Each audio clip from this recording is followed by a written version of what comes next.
In Jesus' name we pray. Amen.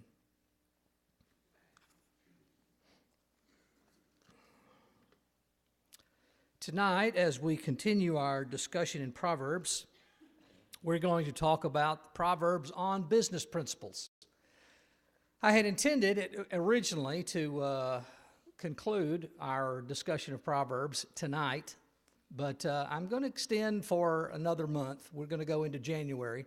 There's at least 4 more topics that I want to get in our study before I let it go, so we're going to go a little bit farther. And this evening on business principles, I hope that we'll have several things that will interest you. Economics 101. All business is one thing with 2 parts. What one thing is all business about?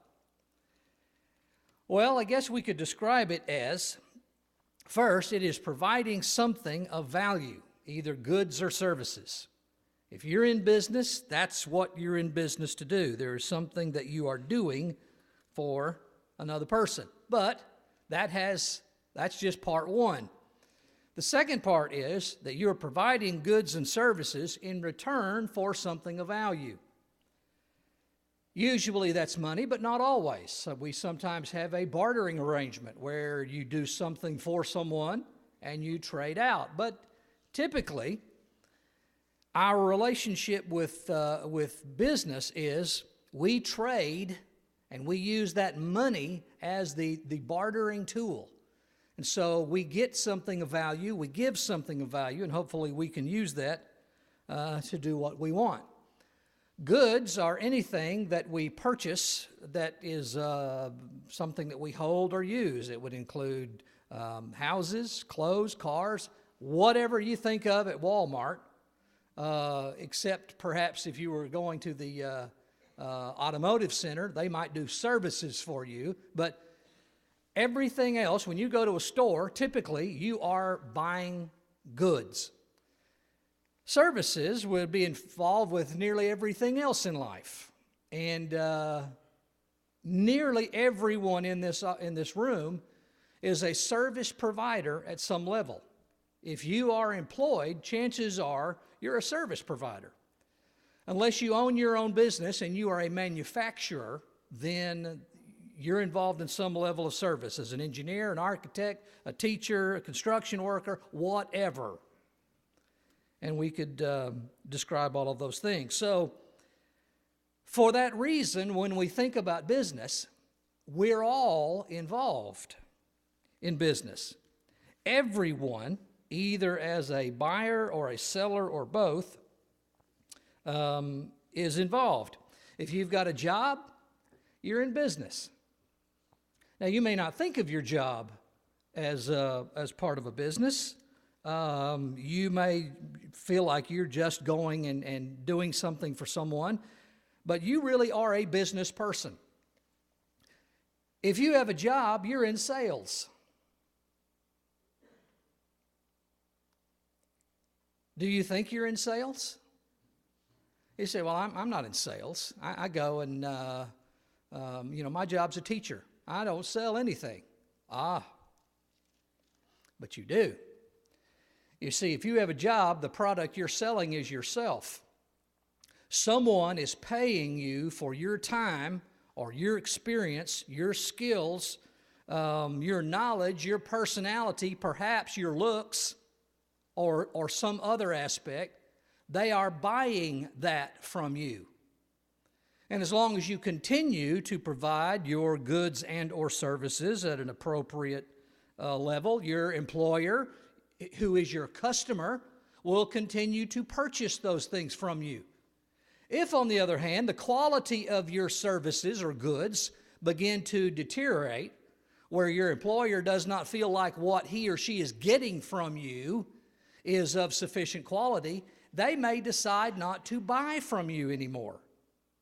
You could lose your job. The concept of business is around us, it's in us. And the quality of what we do affects our future. You're in the loop. You are a purchaser. You're a service provider.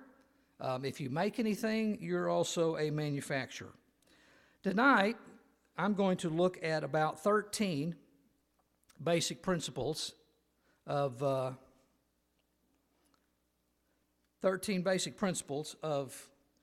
business ideas that are found in the book of Proverbs.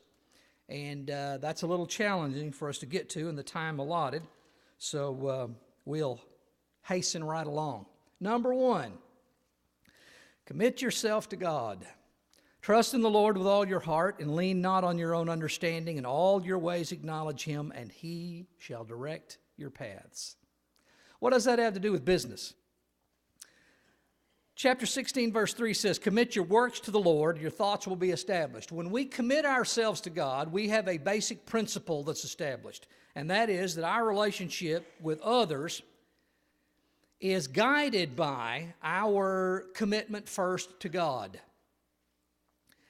If we commit ourselves to God, God promises that certain things will happen for us or to us, that He'll watch out for us, that the laws that He has put in place will work to our benefit. And so if you commit yourself to God, there are a lot of things that you will not face in the area of business. Some things you will anyway. But we'll talk about several of these as they come up. The word character can be defined as the degree to which a person adheres to higher values. The character of an individual who is a committed Christian and who is also in business is valuable. I was reading a book a couple of weeks ago, and as I was getting ready for our lesson tonight, and the guy who was talking was giving some personal experiences about his own experiences with Christian institutions. I use that word loosely. He was involved in selling greeting cards and other religious products, and he did it primarily to Christian bookstores and retailers of that sort.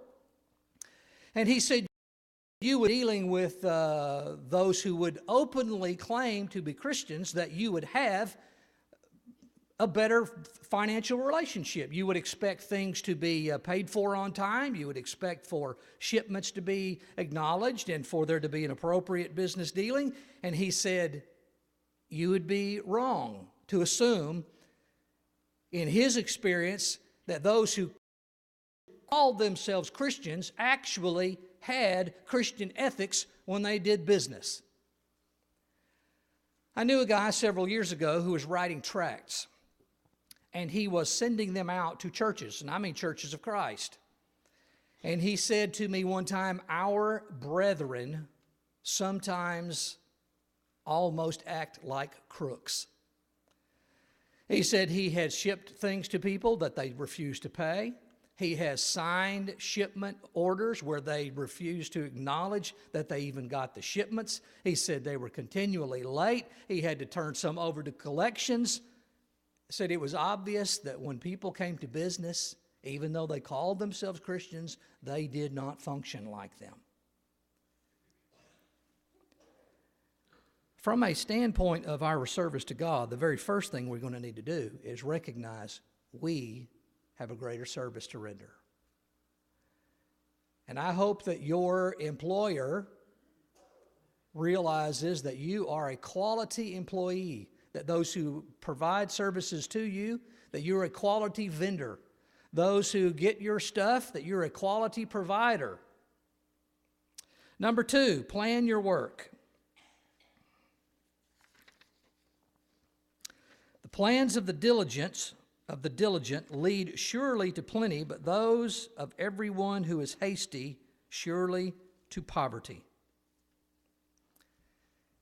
Any of you ever built a house in here or were involved in house building? A few hands. How did you start out building your house? Did you walk out in the yard with a shovel and start digging a hole and say, you know, this looks like a good spot right here? Probably not. Long before you got to that spot, you had some plans drawn out. You understood, here's the shape of the house, Here's how big it's going to be. Here are the rooms I want. These are the qualities it's going to have. Here's what I'm going to do with it. And because you plan out those things, then when you start getting involved in the construction process, the process itself well. If you've been involved in construction, you understand that the better off your planning is, the longer you're able to see down the road, the more things you're able to pick up. A lot of people have found themselves halfway into a house and say, man, I wish I'd have done this. If only we had added a couple of feet here or a couple of things here, we'd have room for this extra closet, or we could have put our plumbing over here, or whatever. The better off we plan, the better off our lives will be. The plans of the diligent lead to one who's hasty to poverty. Solomon tells us, think about what you're going to do. Decide where you're going to go before you ever get there, and plan it out. I've been reading a book by the name of Something for Nothing by Brian Tracy. And I've been on again, off again for about a year. Interesting little book. One of the things that he describes in the book is the better a person is at looking long term and planning out their future, the better decisions they'll make in regard to those plans. And he illustrates that by saying, if you're walking along and you're peeking through a keyhole and all you can do is just see like 3 or 4 feet in front of you, you can function and keep from stepping into buckets of nails or whatever, but you really can't go very far.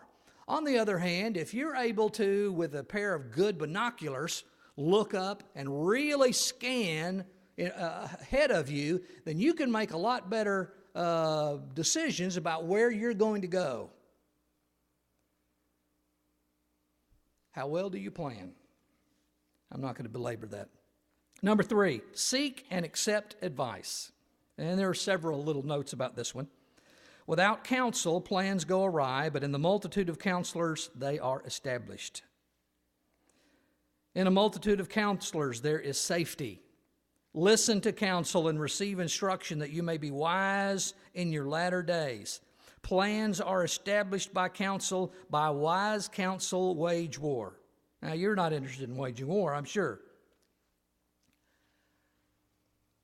I'm not trying to get into a debate, but in theory, the President of the United States would be one of the most important positions in our country and would require certainly one of the greatest decision-making functions that is around us. The president surrounds himself traditionally with a number of people who are dedicated to providing specific information on one area of information that the president needs to know about. And there will be a number of people involved in economics and defense and contact with foreign relations in various ways. And there are specialists who provide information to him on a regular basis. It may someday be a her who fills that role. Solomon embraces that. The Proverbs speak to the fact that there is a value to people collaborating and cooperating in the decision-making process. Now, sometimes it's a case where when you involve several people in a decision-making of any kind, it's more work. It's harder to do, and that's a fact. If you've got 2 people who have to make a decision, you have to wrap up all of their ideas and wants and wishes and whatever. If you've got 10 people, you've got that many more. But those 10 people also have 10 lives of experience, and they have 10 different ways of looking at something. And 10 people are going to see things about life that are different than you do. Even if you don't agree with them, if you decide not to follow them, good advice is valuable. In Acts chapter 15, the early church came to a situation where they had a problem. And rather than it being something that anyone themselves tried to solve, Paul and Barnabas said, we're going to go up to the apostles in Jerusalem, and we're going to talk about this. And all the apostles met in Acts chapter 15 to solve a problem that the church had.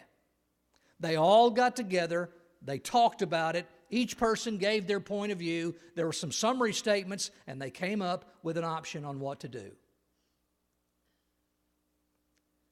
There are a lot of people who may find themselves in positions of leadership who are reluctant to ask for advice or counsel for a variety of reasons. Maybe we don't ask more. And from a personal standpoint, our lives would be better in a lot of ways if we would allow other people to help influence our decisions. We may not want to tell other people about things about our lives because we may not know who we can trust. It may feel like they're very personal kinds of information we simply wouldn't reveal to someone. It may be that we don't believe there are competent people around us that we really can lay our information out for. We may not want to pay for that if you think of a professional situation. We may want more control over it, and if you ask somebody else for advice, you may, make them mad or whatever. Nonetheless, seek advice. Plan out in advance. You'll make better progress. Number 4, work. In all toil there is profit, but mere talk tends only to want. After you've made your plans, then it's time to do something about it. If all you do is sit around and make good plans, that's great as far as it went. But until you actually engage those plans, it's just a theory. You got to put it to work. And work is something that increasingly people apparently don't want to do. He who has a slack hand becomes poor, but the hand of the diligent makes rich. He who gathers by labor will increase. The Scriptures speak to us and say there is a time for us to get out and work. Robert Rector is the director of the Heritage Foundation, and he published an article some time back which had a very interesting statistic in it. Now, would you imagine that those who get paid more work more or work less? Years ago, I had a friend, scratch that, years ago I had an associate who was wanting to get involved in his own business. And his statement was, I am sick and tired of working so hard and working for somebody else. I want control over my own life. So he went into business for himself. Guess how well the business did? It did badly. Do you know why it did badly? He assumed that when he got to be the boss, he could work less. And what it really required was, when he got to be the boss, he worked 23 hours a day for almost no pay. And he didn't want to do that.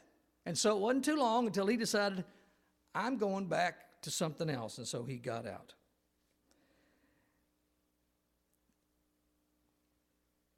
Mr. Rector's statement: the top 20% of wage earners work 5 times more than the bottom 20%.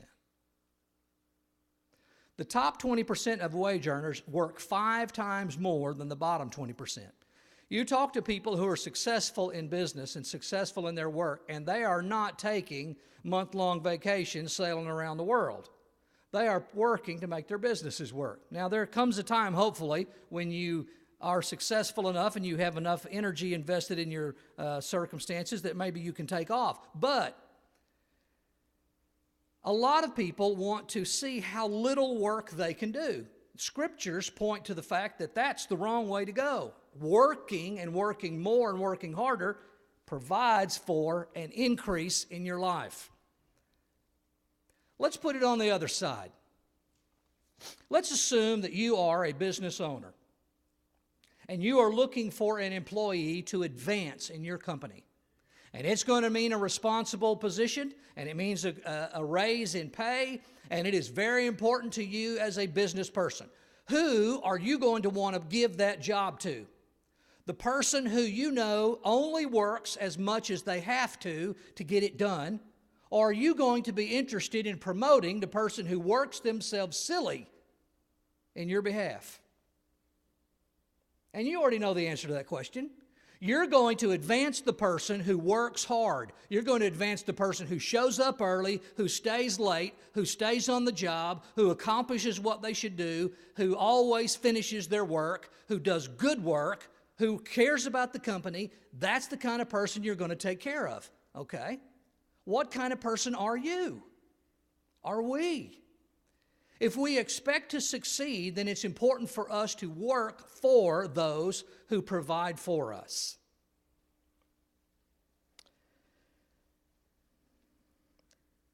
I read a statement that said children begin to lie early in life and to deceive others because it is the easiest way to get what they want. Well, if that's all we're after is the easiest way, then we're in trouble. Number 5. Strive for excellence. Do you see a man who excels in his work? He will stand before kings. He will not stand before unknown men. Highly skilled people are driven by something internal. Now, there's a difference in planning your work and working for excellence. Excellence means that you are not satisfied to do anything less than the absolute best that you are capable of doing on every job. And that shows. And people who are excellent at what they do get advanced. They are hired to better positions. They go up in companies. They are the individuals that somebody's looking for. And if you want to make more of who you are, strive for excellence.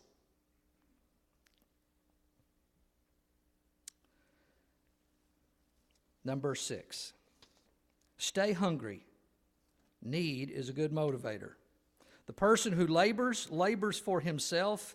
His hungry mouth drives him on.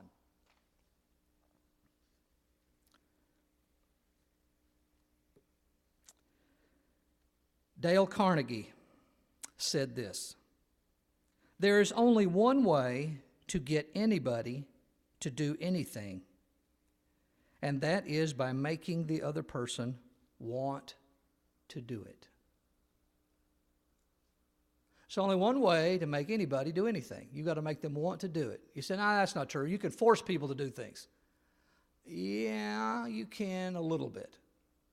You can threaten to fire them, and that'll motivate them a little, but it's a begrudged motivation. They may also end up sabotaging your work or not doing a good job when you're not looking. That's not the best motivator.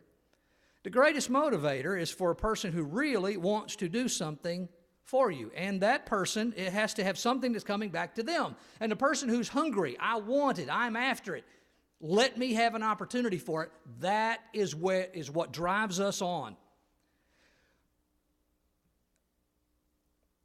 There are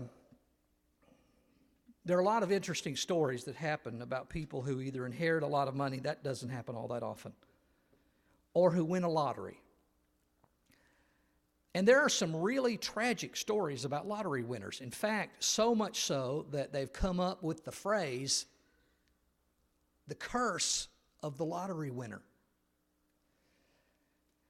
And there are a lot of things that happen to people in their life when they suddenly have a lot of money. Not just the family and friends, but people say, why are you still working? Why would you work? If you had all the money you wanted, and all the money perhaps you could spend for the rest of your life, would you continue to work? You might say, well, no, I wouldn't work. I'd quit my job. I'd go on a vacation. I'd buy a big house. I'd do whatever you'd fill in the blank for. And a lot of the value of your life would then evaporate, because what drives us and motivates us as people is the fact that I've got to work to take care of my needs. And that also is a satisfying thing in the book of Ecclesiastes, but we'll hopefully get to that at some point in time. Number 7. Back up one more thought while I'm still on that one. God told Adam in Genesis chapter 3:19, by the sweat of your brow you will eat bread. Is that a motivator? If you don't work, you don't eat. Number 7, accept the cost of doing business. I love this verse. Where no oxen are, the trough is clean, but much increase comes by the strength of an ox. Does that immediately make sense to you? Any of you ever raised horses, cows, sheep, any other animal that was ever put in a barn? What happens to the barn when you keep a cow or a horse inside? Okay, cows not so much, horses. It makes a mess. And you have to clean it up. You have to clean out the stall, and you have to put in new hay, and you have to haul off the manure, and you have to provide for feed. And it'd be a lot less work to just not have the horse. Right. But then you don't get as much done either. The cost of doing business says that there are some things that I'm going to do, and there are going to be some things that are going to tie up some resources in order to do it. I'm going to buy a bigger truck in order to do a job, but now I'm going to have to pay increased insurance. I'm going to have a greater gas cost. I may have greater expenses in maintenance and this sort of thing, but it'll be worth it because I can do this much more work with that big truck or a tractor or a whatever. There's a cost to doing business, and there are things that we're going to be involved in our lives. There's an easier way to do something if we want to avoid some of the trouble. It's not as common as it once was, but a lot of people still moonlight. Either privately, they have a hobby-type job where they do crafts or some sort of manufacturing or some service on the side or something. Well, wouldn't it be a lot less effort to not do all of that? Yeah, it would. Don't you have to provide a lot of tools and specialty stuff and take a lot of your time and effort out? Yes, it does. Why do you do that? Because I want what comes from it. Proverbs.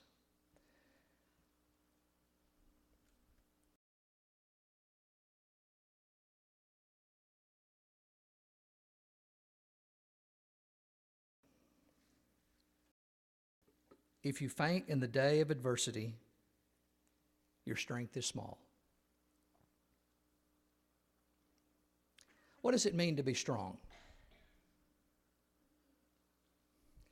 The concept of strong, as opposed to weak, is something that is strong, doesn't quit, it doesn't break, it doesn't stop, it keeps going. On the other hand, something that's weak, it breaks, it quits, it stops, it doesn't function in some way. If we test ourselves and if we quit when it gets hard, when it gets difficult, then we're not strong. Strong pushes through the difficulties. Several years ago, when I was teaching a marriage and family class at Faulkner over on the campus here, I had a question in one of my tests. And the question was, even strong marriages fail when they have problems. And I'd have a bunch of students who would put yes to that. It was a true-false question, and we'd already discussed the issues in class. False. Strong marriages don't fail when you have problems. That's the whole definition of a strong marriage. Strong people don't quit when they have problems. They keep going. We have an old wives' tale or a phrase that we use that when the going gets tough, you fill it in. The tough get going. Okay, so we're going to determine the real test of any team is how are you going to handle it when it is really hard? Let me make a 20-second application to church life. It's one thing for a church to look good and for everything to go along fine when all is well and there are no issues to be dealt with.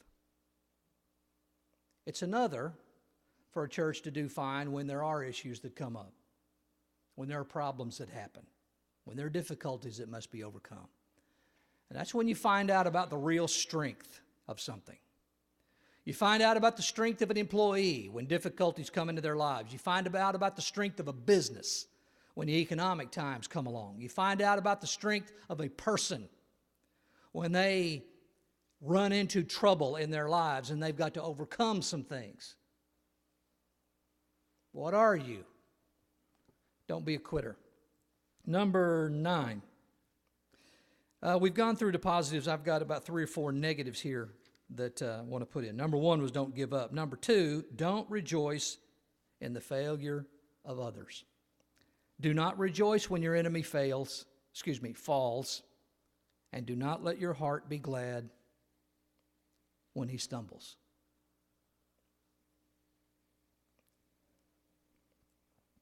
I think there is a very common response to people who enjoy the adversity that comes upon those that they don't like or that they feel are enemies in some way. And I'm sure you've heard this saying made by someone at some point in time where some calamity happened to an individual and their life got roughed up by something, and you may have said or may have heard someone say, couldn't have happened to a nicer guy.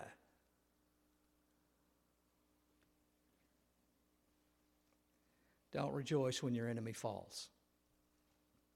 There's an interesting personality trait that enjoys the pain and suffering of other people, and it's not an admirable one. People who enjoy others' suffering, there's something wrong with them. Jesus said in Matthew chapter 5, verse 44, bless them that curse you. Do good to them who use you, persecute you, do all manner and say all manner of evil against you. The concept that Jesus taught was you do good to other people, not even to those who may be competing with you. Proverbs chapter 25, verse 21 and 2, I don't have that on my thing, I don't think, says, if your enemy is hungry, give him bread to eat. If he is thirsty, give him water to drink. For so you will heap coals of fire on his head, and the Lord will reward you. Now, Paul's going to quote from that passage in the book of Romans and talk about how we ought to treat those who are around us. There's a cute little movie. I don't remember if it's a Pixar movie or whatever. It's a little cartoon called Cars. Some of you have seen it, I'm sure. Of course, all the characters are caricatures of cars brought to life. So you have this little car, and he's a hot rod. He's a race car. Don't remember his name. Doesn't matter. Somebody, you're probably thinking it right now. What's his name? Lightning, yeah. Anyway, his whole interest is in the Piston Cup. He wants to win the Piston Cup. He gets broken down in some little old town, and I can't go through the whole story. But anyway, he finds an old beat-up car who's had a couple of Piston Cup wins already. He learns a lot about himself and life and different things. Finally gets back to civilization, gets to run in the race, and he's just about to win the race that he's always wanted to win. He's about to win the Piston Cup. And flashes up on the screen, the old car that has been around forever has just spun out in the infield, and he's out of the game, out of the race. And now this little hot rod car has decided there's something more valuable than just winning. And he stops, doesn't cross the finish line, goes back and pushes the old car across the finish line first. Of course, you can imagine what the crowd does. They go wild. And there's a bittersweet moment there where you go, oh, he lost it. He was so close. It's something he wanted so badly, and he didn't get there.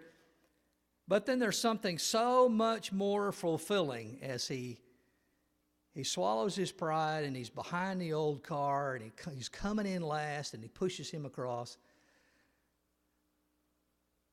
And later in the story, somebody says there's more to winning than just being first.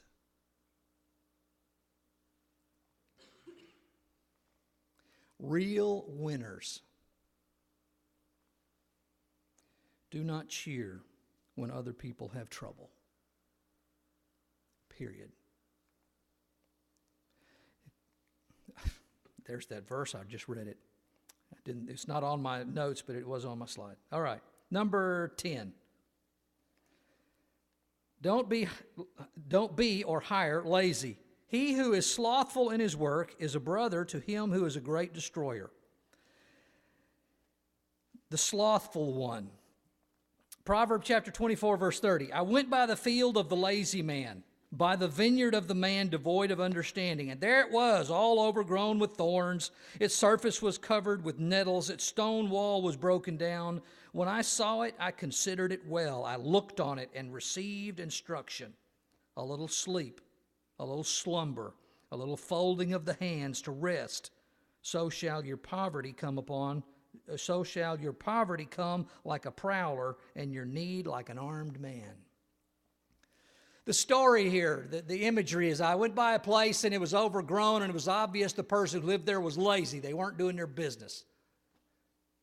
Lazy looks bad. You don't want to be lazy. You don't want to hire lazy people.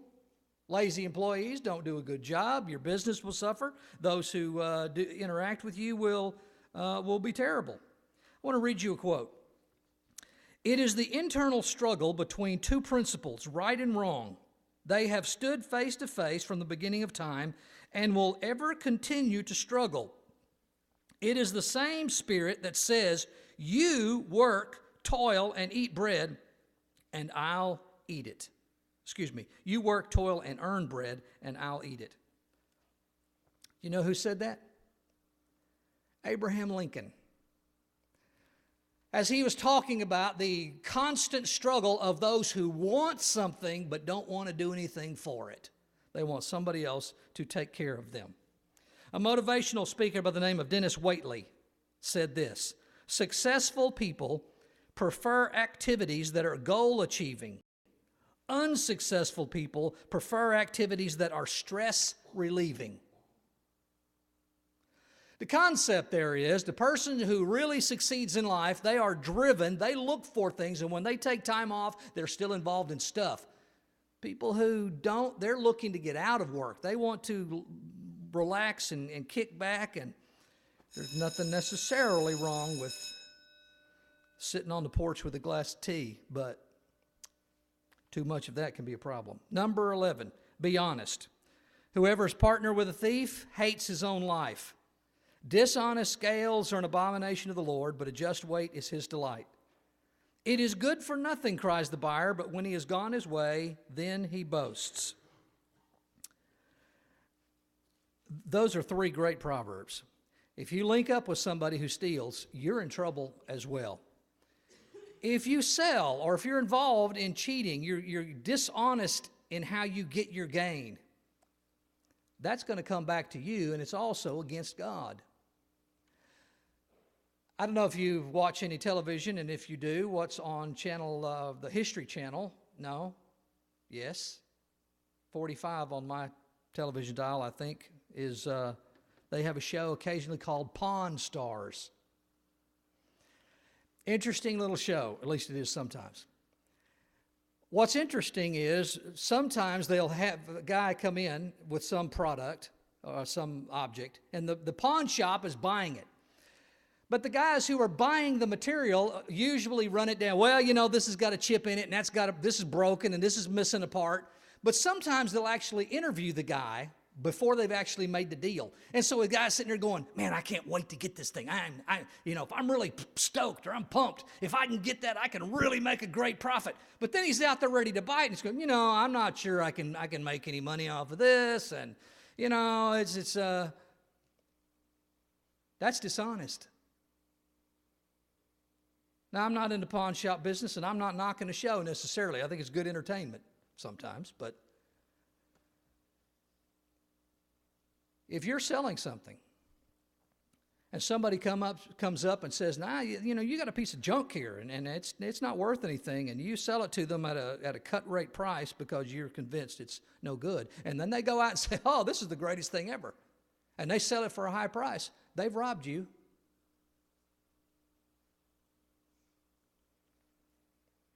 It's good for nothing, cries the buyer, but when he's gone away, he boasts. That's something that's been going on a long time. Be honest. Number 12, be honorable. A good name is to be chosen rather than great riches. How do you want people to talk about you? The integrity of the upright will guide them, but the perversity of the unfaithful will destroy them. A poor man is better than a liar.